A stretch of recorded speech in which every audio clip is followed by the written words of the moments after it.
Perplexity. It's a new agentic browser. We'll talk through why agentic browsers are important. We're just getting started. This is literally week 1, so it's early days. I'll show some of the features. Happy to try out features that you all want to see and answer questions afterwards. But that's the whole goal. We're going to use the chat to queue up questions, and happy to answer questions as they come up. So feel free to open up the chat and just type in where you're calling in from, so we get the chat warmed up.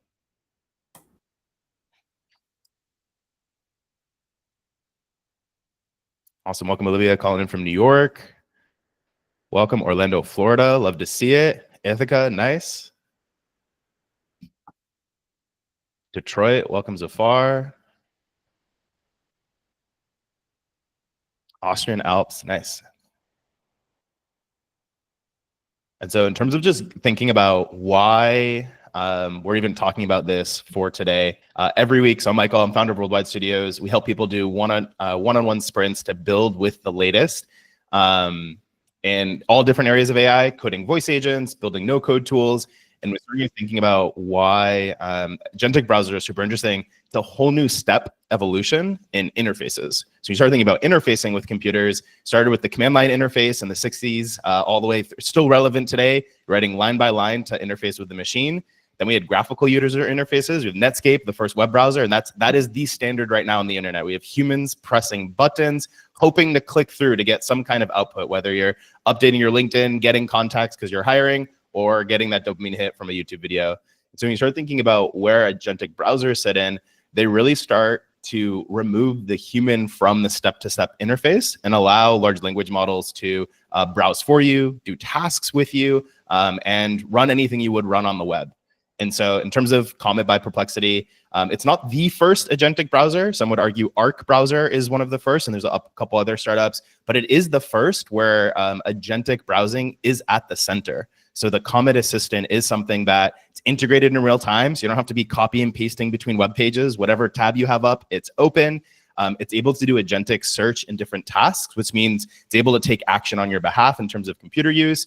And it works with anything you can log into, which the experience is also different from traditional computer use like OpenAI's Operator, where you're just letting something run in the background. This has a human in the loop in whatever way that looks for. So we're going to do a quick demo to show some of what the features look like. And again, post any questions you have in the chat. No promises I have the answer to them, but we'll talk through, see what it looks like. So in terms of Comet itself, it's a browser, just like Chrome. It's built on top of Chromium. And the main feature here is this assistant on the right side. So just like if you're in like Claude, Gemini, or Chat, and you have the assistant set up with the canvas, instead of canvas being an artificial document, your whole web browser now is the canvas where everything is here. So I've just pulled up here a PDF, super interesting paper I was reading this week about how large language models don't actually have a worldview. So quick aside, the whole paper is about understanding like different fundamentals in physics. And the left side is using like Newtonian physics, understanding that the Earth revolving around the sun's pulling it in. The right side is an LLM trying to guess how the world is revolving around the sun. It's chaotic. So these machines don't quite have a world understanding. Paper itself is interesting, but let's dive in to see what Perplexity and Comet can do for us. So first thing it can do, it can summarize things. So it can say, hey, summarize this paper in 3 main points. And so it's general chat interface. And you can see here that it's not a general Perplexity search where it's searching multiple web pages. It's really just reading through this one page that I have up. And the reason I pulled this one up, you can imagine reading through a web page. This is actually a PDF. So it's actually also able to read files, which I find really impressive. So we've got, hey, here's 3 main points from this paper. Foundation models can excel at sequence prediction, but fail to build inductive biases towards underlying world models. Yep, that makes sense. That was the main takeaway. New framework evaluate how learned behaviors. Yep, good, interesting. Could double click there. Cool. So we got basic summary, and we could chat with this paper. So I could go into specific parts and have a conversation around the paper. But let's start jumping into the agentic side. So I can say, hey, open up the first 5 sources in new tabs. So when you start thinking about this as a prompt, this is a horrible prompt. Sources, like what does that actually mean? You've got sources that are linked throughout the paper and also at the end. And so what this is doing now is it's thinking through like what that actually means. And the whole goal is we should be able to pull up these should be able to pull up these papers. Should be able to pull up these papers from what's listed. So let's see what it's doing. And the one thing I'll say, we were talking about right before everyone joined, we were talking about like workflows versus agentic behavior. This is agentic, and so it's interesting. It's actually not doing, it's not reading from the paper. It's actually reading from the history of my chat. It's now pulling up different links from LinkedIn. I was testing that out right before here. So that's undesired behavior. Part of agentic browsing, it's a little bit wild. So you can even see here, hey, I interpreted that as recent browsing history from posts you had on LinkedIn. So let's do open new tab with 5 papers from this PDF. So what happens, you get a bad prompt, you get a bad result. On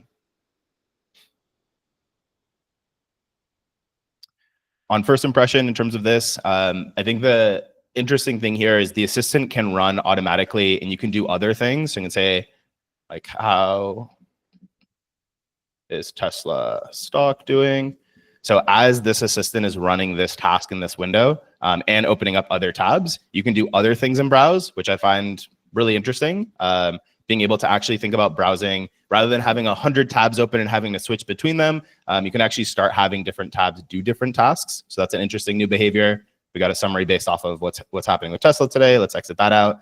And we can see here now in tabs, it's starting to open up other papers that presumably are linked from this paper. So let's see what it says. 5 tabs have been opened from different papers from the main PDF. If you want more reference matching, let me know. I'm going to say, based on these papers, make a 1-page summary and add to a Google Doc. And so while I'm doing this right now with papers that are open, the second thing that's interesting from the assistant is it can actually read context from all the tabs you have open. So instead of having to click between different tabs or copy and paste, anything that is live or anything that's in your history is able to bring in, which is one of the biggest challenges right now with large language models. In terms of large language models, context engineering is really important. And that's one thing I think this browser does really well, is anything you're doing online is just here in the chat. So let's see how it interpreted that. Based on these papers, make a 1-page doc. You've got to connect. I'm unable to create a Google Doc because authentication is required. So let's say, open up Docs new. So there's 2 ways that this browser connects to different applications like email or Google Drive. You can log in, and just like you would log in a Google Chrome browser, it will have access to it. It also can open up Windows. So I want to see if I can just say, like, open up a new Google Doc. Cool. So right now it's just, right now I'm not clicking anything. It's opening up a new Google Doc page. It wants me to paste it in. You can paste in the summary and change the title. And so as this is going, as this is running, one thing I'll say is I'm on the pro plan for Perplexity. I think $200 is pretty steep for V1 for a agentic browser. And so I don't know if there's more available for agentic workflows, but you can see right now with this like blue, the blue banner around it, Perplexity does have control over this browser. So it is editing the title. It's thinking through based off that prompt what it needs to do on this page. And so while I'm doing this for a paper or PDF, you can imagine if you're shopping for things, you could do this for different products you're reviewing. If you're looking at competitor blogs, you could actually start scraping them and formulating your own blog post with it. So it's super interesting, like the possibilities across different web pages. And when you start getting into different examples of taking actions online, that's where I find this really interesting, because now instead of clicking between 3 or 4 tabs, trying to copy and paste or trying to figure out what you're doing on one side or another side, you can bring in that context seamlessly.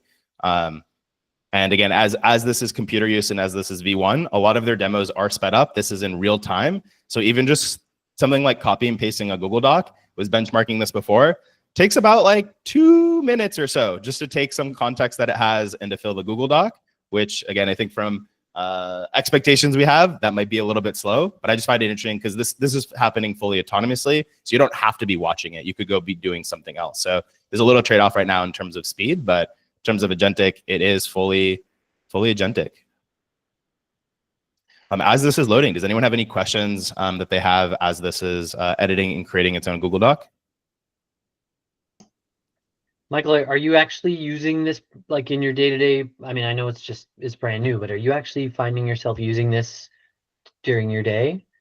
It's a great question. the way that we do these demos every week, we get new tools that we haven't used yet, and we just start seeing what this looks like. So I just started using this in the last 3 days.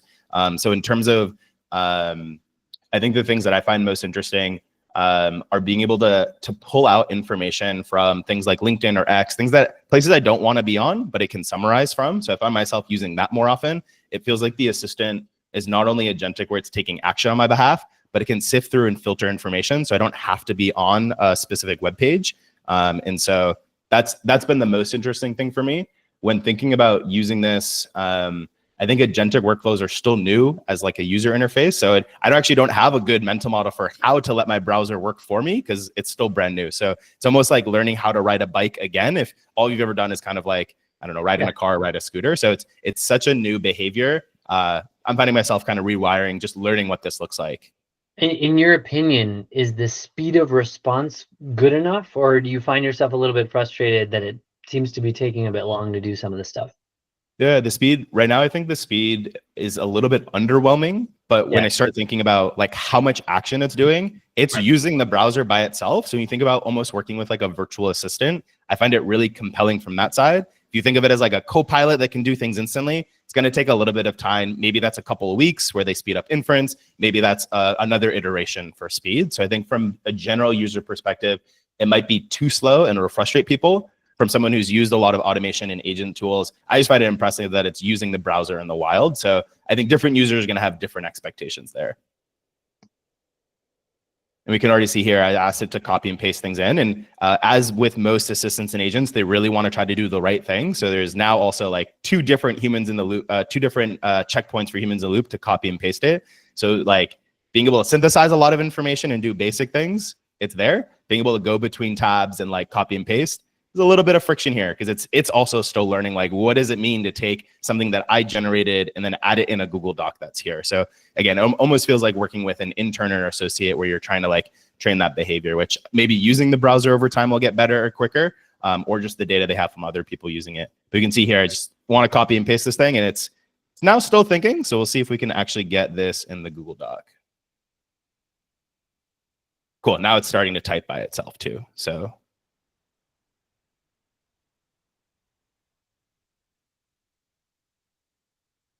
and remember, for this specific task, what it's doing, it's reading across 5 different tabs, summarizing those 5 tabs, and making a doc. So it's not just reading one particular output. We got a question in the chat from Kinnovate. Have you played with Chrome plugins like Nano Browser, like similar functionality? What are the advantages versus other solutions? I haven't actually tried other plugins. Kinnovate, do you want to share a little bit about Nano Browser? What's your experience there and how you're thinking about it versus something like Comet?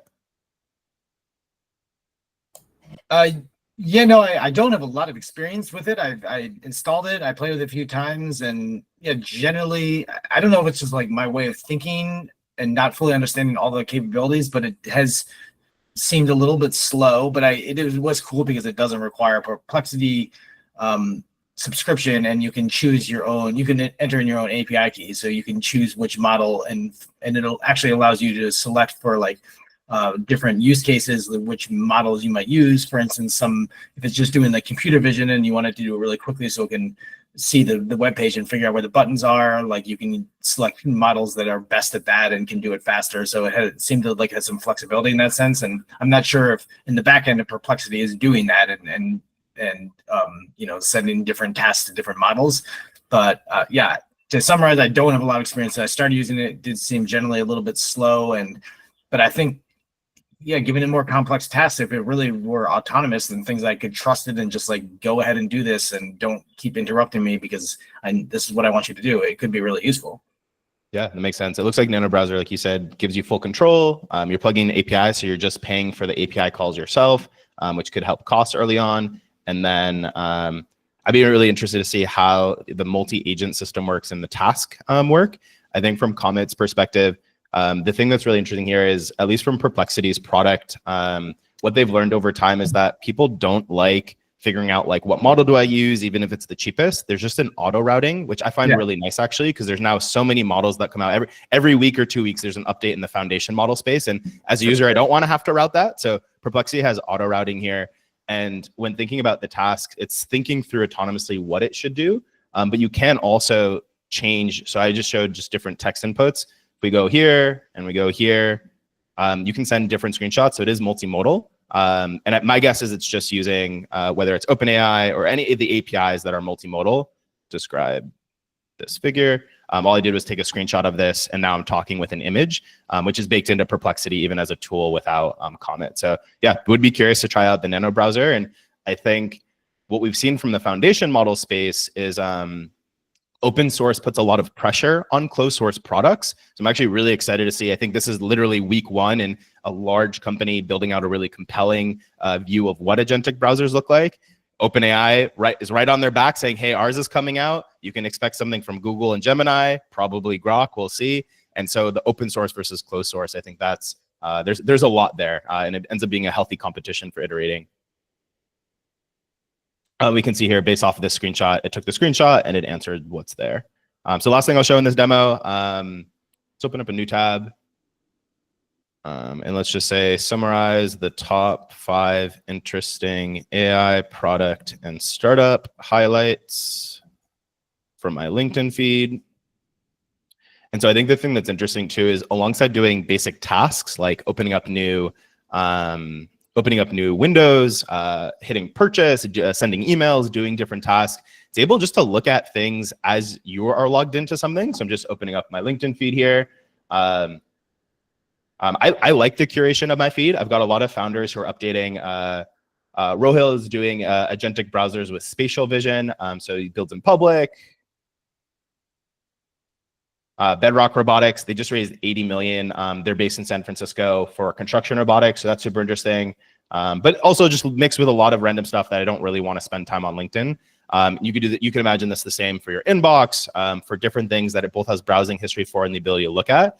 And so you can see here that it's like looking through the feed, and we'll see what it pulls out. And then based off of that, it could even draft a post.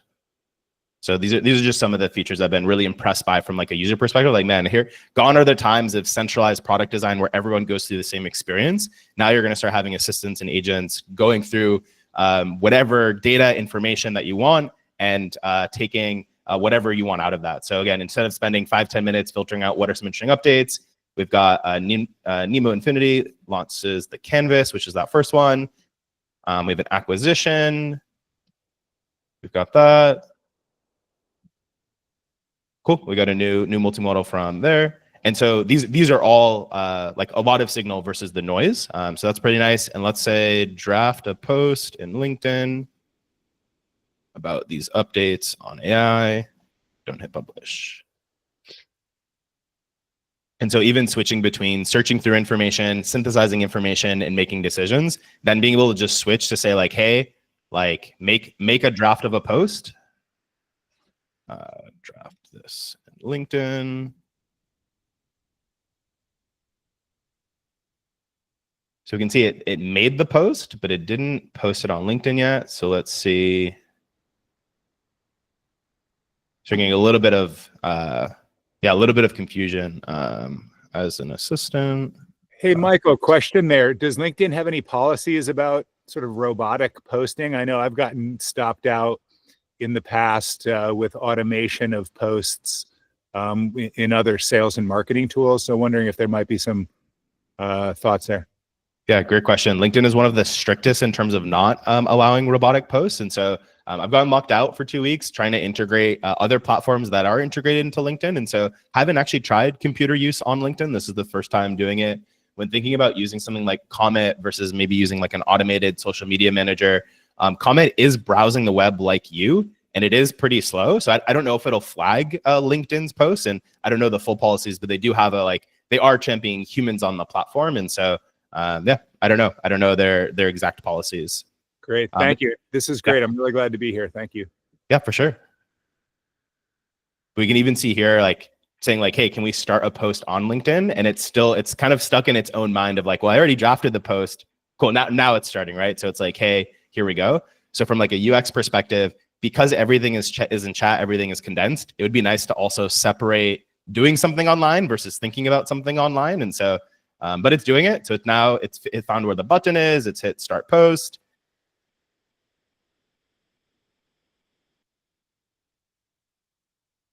And again, it wants human in the loop as much as possible. So it's like, hey, what do you want to paste? And so it doesn't quite have the memory of like, hey, we drafted a post together. So that's a gap right now. But let's see if it can pull it up from the history just here.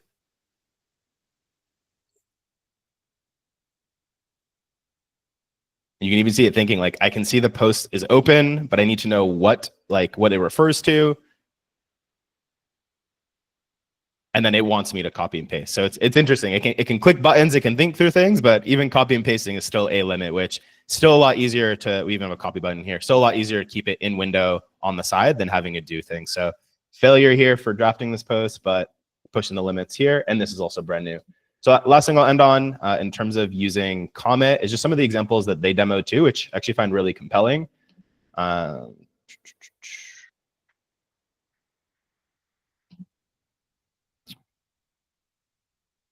So they have basic ordering, like if you're ordering dinner or putting to your grocery cart. This is super interesting. If you're like, hey, family of 4, want to eat generally healthy, my budget is $200. This is one that's interesting when you start connecting to things like Instacart. And again, the caveat here is what I'm demoing is on the Pro version. I'm guessing if you're paying $200 on Max, all of the features are maxed out. And so these are some examples for the fully souped up version of Comet right now. But you can see here, it's automatically going through. It thought through what the recipe would need, what the ingredients would need. It added to the cart, and you can also get recipes for that exact ingredient. So you can do things like food planning. Email is also interesting. I think Gemini right now is integrated into email, trying to figure out how to help people with things like Gmail. But being able to have something that's at a higher level or higher layer. It's just really nice to be able to pull out different information and then click directly to email. So as like a macro navigation, it's interesting. There's also the ability to talk to the browser. I think Perplexity does that really well just with their browsing service. I couldn't get that to work with the Pro version. It's a Max version feature, but you can now talk to your browser. So if you're doing certain things that we were doing visually, you can do that via voice, which is interesting. And then lastly, too, in the age of summarizing everything or really being conscious of how much time you're spending on something, being able to get something like on a YouTube video or on a podcast, pull the transcript, you can now talk to that on the sidebar, just like we were talking to that PDF or paper. So here are some of the demos that they launched with. And then also travel if you're putting together like plans for the day. So that's it for the 10-minute demo on Comet. Happy to answer any questions if you all have it. If you got a drop, feel free to drop. Thank you very much, Michael. Nice meeting you. You're welcome. Take care. Bye, Ashwin.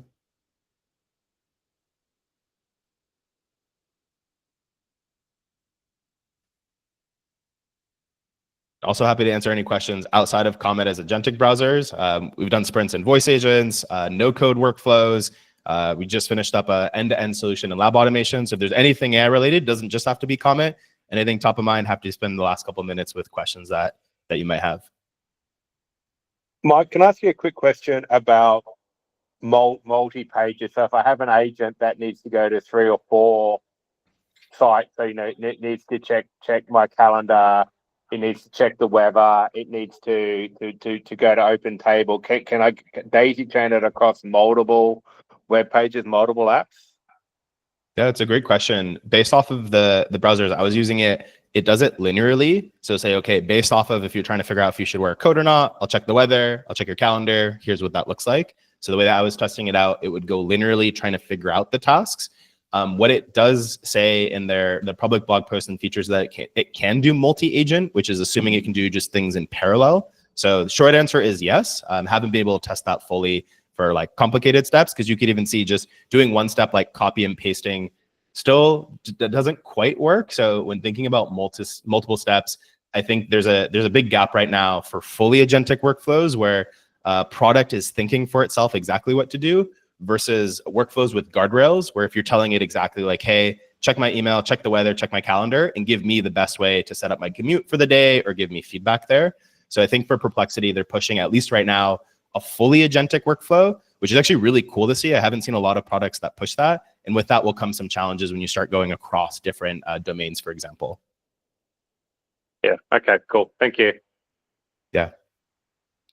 And I'd say I think the best example for multi-agent use right now is Grok 4 Heavy. Grok, which is xAI's foundation model, was just released last week. Their Heavy model actually spins up different agents and will synthesize responses and make decisions by consensus. So it's one of the best kind of backends I've seen for doing something like actually spinning up different agents that are doing different things to then come together for one decision.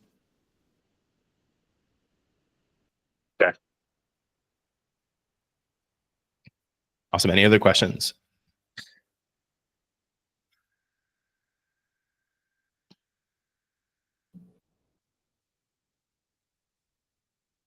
All right, we'll call it now. Feel free, if you have any questions, send me an email afterwards. Happy to answer them. My recommendation, play with these tools. There's really no other way to get used to how many things are shipping so quickly. So the reason we do these sessions, it becomes a forcing function for us every week. What's the latest? Build with them. Honestly, see how far we can get in just like an hour, under an hour, see if there's an interesting endpoint. And I think that my main kind of takeaway from this is, one, I'm actually really excited about where agentic browsing goes. I think there's a lot of opportunity to move closer to the speed of thought. And it's a more natural interface when everything is in one. Copying and pasting or keeping track of things right now across databases is pretty tricky. So it's cool to see it being unified as a single interface and experience. We're still super, super early. So some things, even like copy and pasting, are a little clunky or a little bit slow, which is okay. I think I wouldn't bet against the speed at which things are changing, especially computer use. So my bet is if we take last year as a predictor, there were really 2 or 3 big updates throughout the year. My bet is if this is the first take in July 2025, by October this year, it's going to be like, oh my gosh, these things are moving crazy. You can borrow other people's workflows. You can have multiple browsers up. And so if this is just the start, I'm assuming just in the next couple of weeks, next couple of months, it'll keep getting better. And then lastly, in terms of workflow automation versus agentic automation, where the AI is making decisions, right now I'm still on the side of workflow automation, where you know what the steps are and you're trying to figure out what that looks like. So if I had like a wish list item for Comet, I would love to be able to set up automations that says, hey, when I order groceries, do it in this order. Or hey, if we're doing something new, can you just send me a plan first? Some tools like Cursor or Gemini or Claude Code will do that before they start writing code. Here's the plan. Do you want to execute it? Would love to see that in Perplexity, because I think that'll help create more trust, but also better outcomes, rather than letting an LLM try to think through a task in itself. We're not quite there yet, at least in this version in this week. So those are some final thoughts. Thanks y'all for joining. Hope you get to try it, and feel free to send any follow-ups if you have them. Take care, everyone. Thanks, mate. You're welcome. Bye.